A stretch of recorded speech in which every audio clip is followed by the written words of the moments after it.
Provérbios está no meio da Bíblia, você tem Salmos, depois de Salmos você tem Provérbios. O capítulo é o 13, o versículo é o 13. 13. O que despreza a palavra, diga você, perecerá.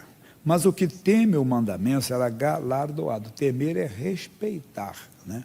Você respeita o mandamento, você será galardoado. É importante isso aqui.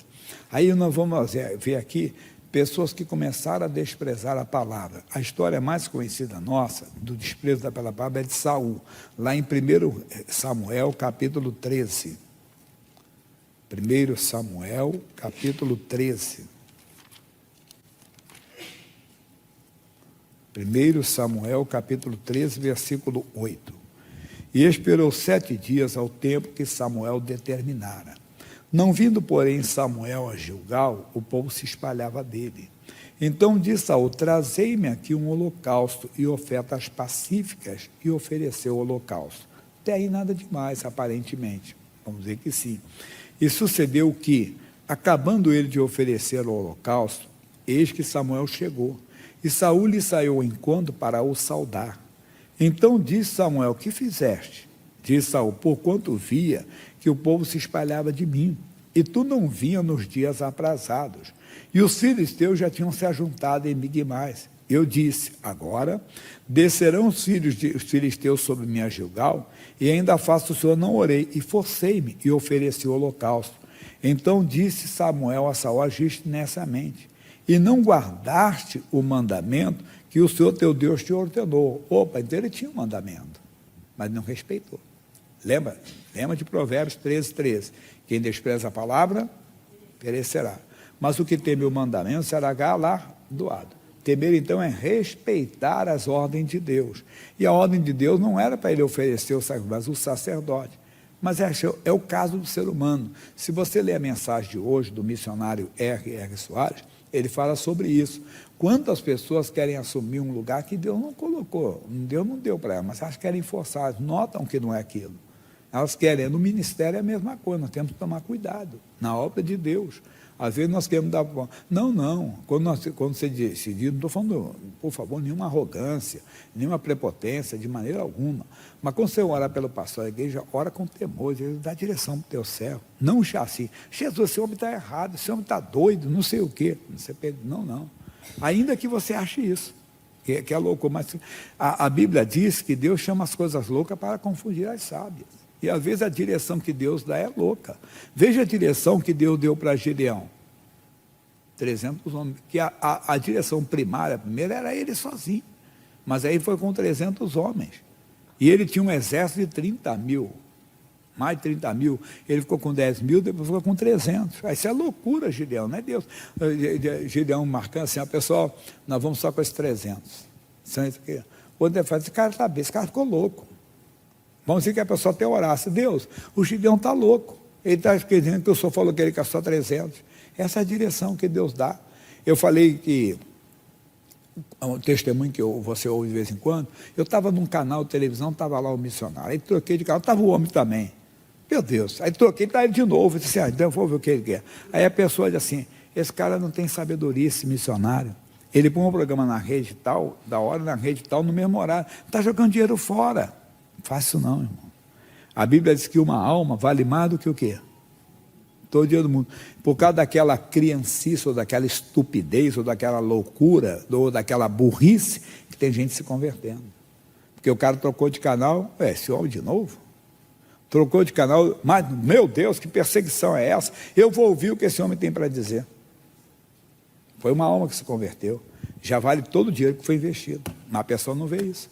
A pessoa que assumiu uma posição que Deus não colocou como juiz. Não pode. Ele mesmo falou assim, falou 2 homens, assim, na herança, quem me colocou como juiz?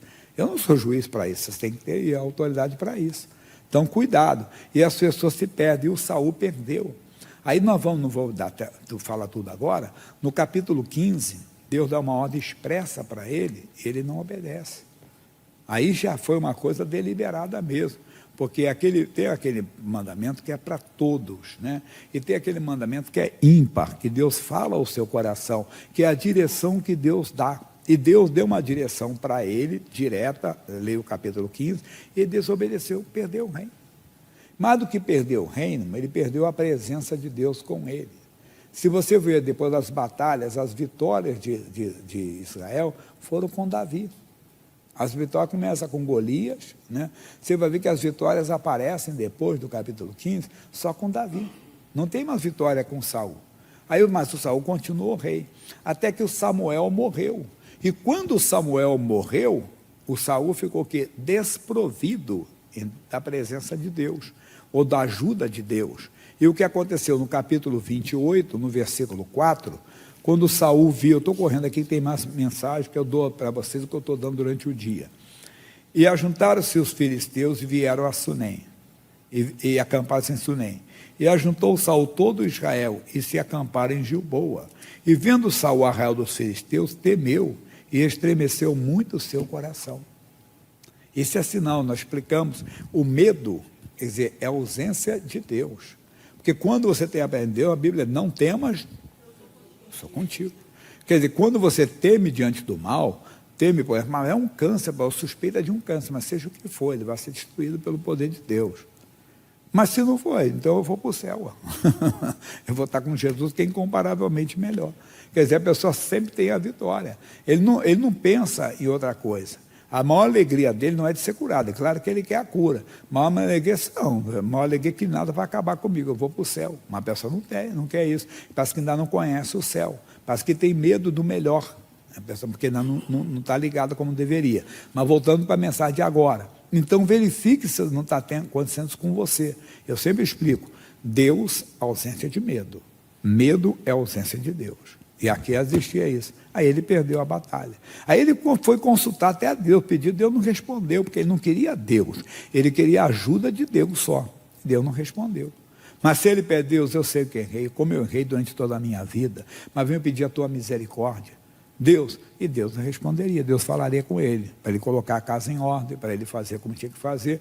Assim foi com Davi, mas ele não queria ouvir a Deus, ele queria que Deus o ouvisse. Veja o seguinte, e perguntou Saul ao Senhor, porém não lhe respondeu, nem por sonho, nem por urim, nem por profeta. De nenhuma maneira que Deus falar no passado, falou com ele. Por quê? Porque ele não queria ouvir a Deus. Ele queria a ajuda de Deus. O Senhor não respondeu, Deus me ajuda, Deus me socorra, Deus manda o teu socorro aqui. Não, Deus não é servo dele, Deus não é empregadinho dele, Deus não é também nosso servo, Deus não é nosso empregadinho, ele é Senhor, e nem sempre nós queremos, e vai perder bastante. Muita gente perde assim. Tenho mais, vou falar de Uzias, que é o mesmo erro, daqui a pouco, de Pedro, não dá tempo de falar tudo, lógico, né? Vamos ver esse testemunho que eu passei para vocês, rapidinho. Passa, por favor, o testemunho.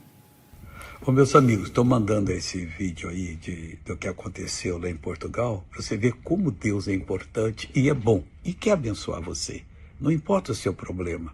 Agora, vire-se para Deus, que Ele está pronto para lhe ajudar, e você vai ser uma bênção, em nome do Senhor Jesus.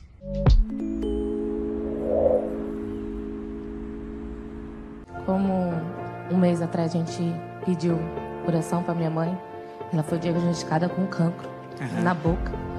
E desde então o médico disse para ela que tinha que cortar 75% da língua e que ela ia colocar sonda e que não conseguia comer mais. E a gente começou a entrar em oração e ela virou para mim e falou: filha, eu não vou cortar minha língua. Deus vai me restaurar. E aí o médico falou: então vamos fazer o seguinte, a cirurgia vai demorar muito, vamos começar a quimioterapia, radioterapia e vamos ver o que vai dar. Eu falei: mãe, você já está curada e vamos entrar no propósito. Então a gente entrou no propósito, a família toda, todo mundo voltou para a igreja, foi bombástico lá no Brasil. Todo mundo se voltou para o Senhor. Todo mundo voltou para a igreja, todo mundo estava desviado, voltou para a igreja, todo mundo entrou em oração e começou todo mundo nesse propósito. E desde então, ela vai mandando foto dias a dias. A língua fechou. E na quarta-feira, ela chegou para fazer a quimioterapia. Antes ela tem a consulta do médico. Ela chegou para fazer a quimioterapia e o médico mostrou os exames. Aí o médico virou e falou assim: não, teve que acontecer alguma coisa aqui. Ela falou: foi um milagre de Deus. E ela não estava falando, agora ela já fala. Glória a Deus. Foi um milagre de Deus. Ele falou assim: olha, que eu acredito agora nesse Deus seu, porque eu nunca vi isso acontecer na minha vida. Em 30 dias ela foi curada, ela fez os exames, não fez quimioterapia na quarta-feira, porque já não é mais necessário. Ele já vai refazer os medicamentos dela, porque nos exames já não deu infecção e não dá mais nada. Na sexta-feira ela fez uma coisa de foto do rosto todo, né, para ver. Não tem mais sinais nenhum. Ontem ela me ligou toda feliz, chorando, porque ela não estava sentindo o paladar, ela não conseguia e não conseguia comer, ela estava só bebendo. Ontem ela comeu comida, ela começou a chorar que ela estava sentindo o gosto da comida. Ela até ontem fizeram até uma festa para ela na casa da minha avó, foi todo mundo, ela conseguiu andar de carro, ela conseguiu levantar da cama. Ela tá maravilhosa, nem parece a mesma pessoa que 30 dias atrás teve esse diagnóstico. Deus é fiel. Glória a Deus. Esse testemunho. Né, pessoal? Bonito. Vale. Você vê como ficou a língua dela de 30 dias? Mas que é? Não, é o poder de Deus operando. Depois o próprio médico disse, olha, não dá para crer realmente só no Deus de vocês. Isso é Deus operando. Deus quer fazer mais no nosso meio. Temos que nos envolver. Então, segredo, honrar a palavra de Deus. Não discutir com Deus e aprender a ouvir a voz de Deus. Procurar ouvir a voz do Senhor. Ele não ouviu. Segundo Crônicas, capítulo 26. E veja quem era esse homem, rapidinho, segundo Crônicas 26. Então todo o povo tomou Uzias, que é da idade de 16 anos, como diz o gaúcho, guri ainda, né? Que era da idade de, e o fez rei em lugar de Amazias, seu pai. Esse edificou Elate e a restituiu a Judá, depois que o rei adormeceu com seus pais. Era Uzias da idade de 16 anos, quando começou a reinar, 55 anos, reinado longo, hein? Reinou em Jerusalém. E era o nome de sua mãe Jecolias de Jerusalém, e fez o que era reto aos olhos do Senhor, conforme tudo o que fizeram Amazias seu pai. Mas fez mais, que o Amazias deixou uma brecha de vingança e depois pagou um alto preço, mas não é estudo para agora. Ele buscou a Deus, tinha um profeta chamado Zacarias, ele se uniu a esse homem, aprendeu da palavra, aprendeu a ouvir a Deus, cresceu, se tornou uma potência. Mas no versículo 16, vamos ver uma coisa aqui, profunda, 16, mas havendo-se já fortificado, exaltou o seu coração até se corromper, e transgrediu contra o Senhor seu Deus. O que ele fez? Um adultério? Não, porque entrou no templo do Senhor para queimar incenso no altar do incenso, que era uma maneira no passado do louvor, não é para hoje, entende? Porém o sacerdote Azarias entrou após ele, e com ele 80 sacerdotes do Senhor, varões valentes, e resistiram ao rei Uzias. E ele disseram a ti, Uzias, não compete queimar incenso perante o Senhor, mas os sacerdotes, filhos de Arão, que são consagrados para queimar incenso, sai do santuário, porque transgrediste, e não será isso para a honra tua, da paz do seu Deus. Já ouviu alguém falar errar? Errar é? Mano, agora pensei no erro, é burrice. Foi a burrice dele. Entenda bem, achar que não estava. E ficar chateado, não aceitar a repreensão. Provérbios 12 diz, qual é o pai que não corrige o filho que ama? E ele não aceitou a correção, ele ficou chateado. O que ele diz aqui? Então Uzias se indignou, cirou, se chateou, ficou chateado, ficou revoltado, e tinha um incensário na sua mão para queimar incenso. Era o rei, tem o direito de ficar indignado. Às vezes não, é profundo. Indignando-se ele, pois, contra os sacerdotes, a lepra lhe saiu à testa perante os sacerdotes na casa do Senhor, junto ao altar do incenso. Esse homem chamado Uzias, que viu cheio de qualidade, a maldição entrou, deixou a porta aberta, desprezou a palavra, não despreze. E se sentiu que, se Deus na pregação mostrou que você tem desobedecido, Deus, misericórdia, me ajude a viver a tua palavra, me ajude a andar em comunhão com a tua palavra, ajuda-me a ouvir a tua voz, lembra? Você está querendo que Deus ouça a sua voz, a sua oração? Deus, me ajude a ouvir a sua voz.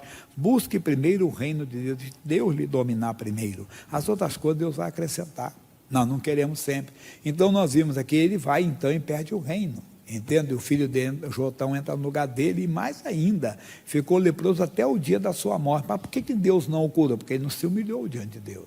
Ele não buscou o Senhor como deveria de buscar.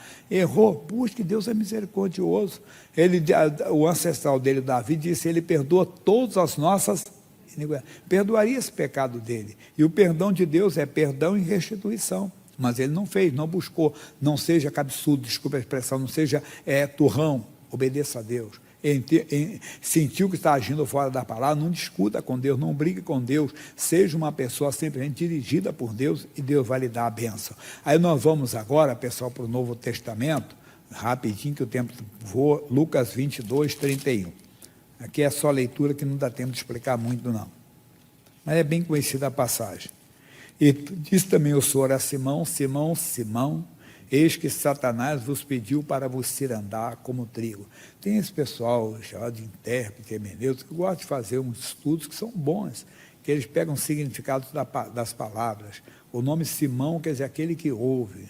Deus é naquele que ouve, aquele que ouve. ouve, Simão, ouve. Eis que Satanás vos pediu para vos cirandar como trigo. Mas eu roguei por ti para que a tua fé não desfaleça. E tu, quando te converteres, confirma a teus irmãos. Mas ele agiu como Pedro. Pedro é pedra, quer dizer, duro. E ele disse, Senhor, estou pronto a ir contigo até a prisão e a morte. Não, eu tinha que ouvir a Deus. Oh, Deus, muito obrigado. Senhor Jesus, continue orando. Jesus, a tua misericórdia é grande. Mas Jesus disse, digo-te, Pedro, que não cantará hoje o galo antes que 3 vezes negues que me conheces. E nós conhecemos a história. O Pedro negou Jesus. Tu por quê? Porque ele desprezou a palavra. Qual é a nossa mensagem? Reconheça que a palavra de Deus é Deus conosco. João 14, 10. Do lado de Lucas é João. Estou correndo. João 14, 10. Não crês tu que estou no Pai e que o Pai está em mim? As palavras que eu vos digo, não as digo de mim mesmo, mas o Pai que está em mim é quem faz as obras. Não fale por você mesmo, fale por Deus. Peça a Deus, que você quer que Deus ouça a sua oração. Não, é você que tem que ouvir a palavra de Deus. Deus, eu quero ouvir a tua voz, porque a palavra de Deus é Deus. Você não está me reconhecendo?